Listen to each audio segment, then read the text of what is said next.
ಮದಕರಿಪುರ ಗ್ರಾಮದಲ್ಲಿ ಕಳ್ಳತನ ನಡೆದಿದ್ದು ಸಿಸಿಟಿವಿಯಲ್ಲಿ ಕಳ್ಳತನದ ದೃಶ್ಯ ಸೆರೆಯಾಗಿದೆ. ಇನ್ನು ಚಿತ್ರದುರ್ಗ ತಾಲೂಕಿನ ಮದಕರಿಪುರ ಗ್ರಾಮದಲ್ಲಿ ಕಳೆದ 3 ದಿನಗಳ ಹಿಂದೆ ರಾತ್ರಿ ವೇಳೆಯಲ್ಲಿ ಘಟನೆ ನಡೆದಿದ್ದು ಸಿಸಿಟಿವಿ ಪರಿಶೀಲನೆ ವೇಳೆ ಘಟನೆ ಬೆಳಕಿಗೆ ಬಂದಿದೆ.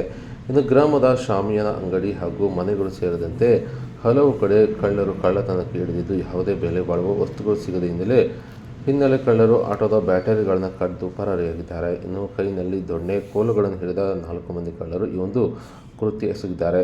ಇನ್ನು ಶಾಮಿಯಾನ ಅಂಗಡಿ ಸಮೀಪದ ಮನೆಯ ಈ ಒಂದು ಸಿಸಿಟಿವಿಯಲ್ಲಿ ಕಳ್ಳರ ಓಡಾಟದ ದೃಶ್ಯ ಸೆರೆಯಾಗಿದೆ.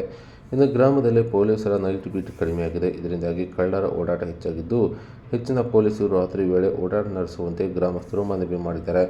ಇನ್ನು ಚಿತ್ರದುರ್ಗದ ಬಡಾವಣೆ ಪೊಲೀಸ್ ಠಾಣಾ ವ್ಯಾಪ್ತಿಯಲ್ಲಿ ಘಟನೆ ನಡೆದಿದ್ದು ಘಟನಾ ಸ್ಥಳಕ್ಕೆ ಪೊಲೀಸರು ಸಹ ಆಗಮಿಸಿ ಪರಿಶೀಲನೆ ನಡೆಸಿ ಈ ಸಂಬಂಧ ಪ್ರಕರಣ ದಾಖಲಿಸಿಕೊಂಡಿದ್ದು ಕಳ್ಳರ ಪತ್ತೆಗಾಗಿ ಬಲೆ ಬೀಸಿದ್ದಾರೆ.